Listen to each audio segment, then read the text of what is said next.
This is my Oscar. What can you say? You're in company of stars. I'm already feeling like a star. Thank you so much, Bill. Thank you. Well, I did prepare a speech, if I remember to deliver. I'm going to read. I didn't want to read, but I think I'll have to. Thank you so much, Bill. Thank you, everyone, for inviting us here and listening to what I'm going to say. Actually, Bill has spoken half of what I would have said. He's such a good speaker, you know. So anyway, still, I would like to start that I caught the passion from my husband, whose MS thesis was on lymphedema. And it was his vision or dream at that time that the treatment should be available at patients' home. They were traveling to New Delhi, AIMS. Somebody here has been to AIMS.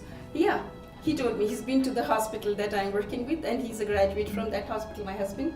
So that's the only hospital in India which actually where people go if they don't find any other answers anywhere else. So he thought these people are coming from so far, but the treatment is simple. It should be available at the doorstep. But how do you make that possible or happen? So anyway, as he started his practice and I started helping him, and the number of patients started growing. But that did not mean our knowledge was growing, because we were learning from patients that what we don't know. We did not have any answers for their questions. So I think limitation is just your imagination. And we have to get out of your comfort zone, accept the challenge, maybe grow bigger than the challenge. And that's how I came to America, the land of promises. And I was actually awarded. I met Gunter Close, I did his course.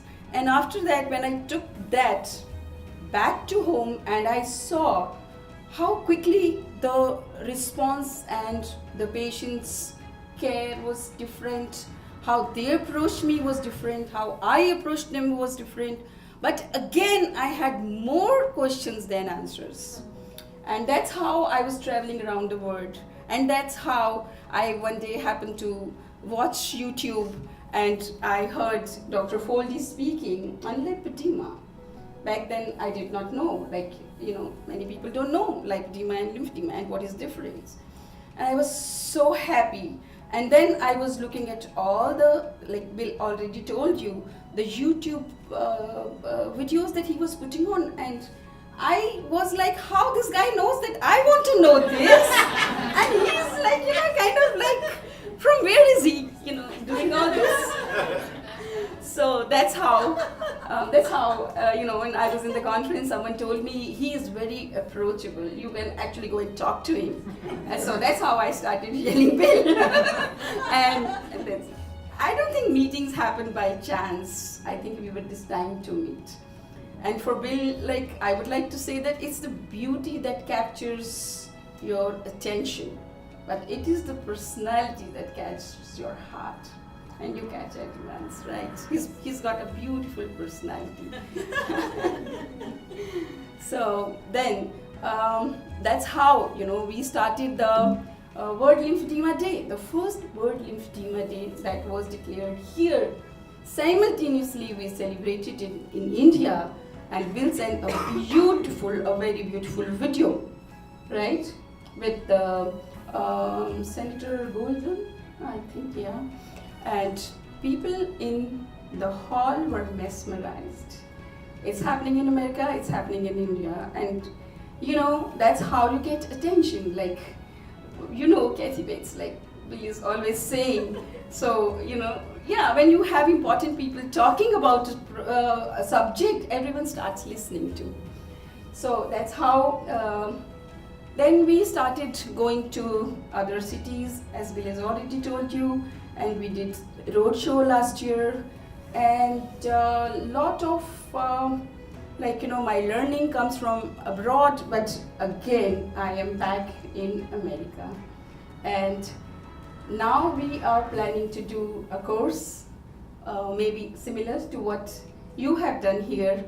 Maybe we can do it in India, because as he told you, we have 40% of the world's burden of lymphatic filariasis. And this is so many patients already suffering from the disease, and then as many probably the candidates, and they can develop lymphedema, they can develop elephantiasis, but there is no knowledge and there is no program in place.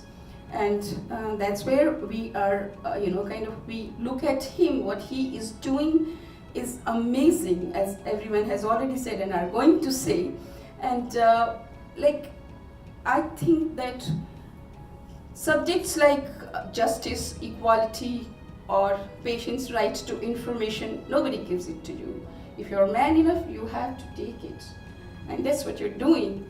And I would just like to finish by saying that hope is precious, and we all have the right to have hope. Thank you so much.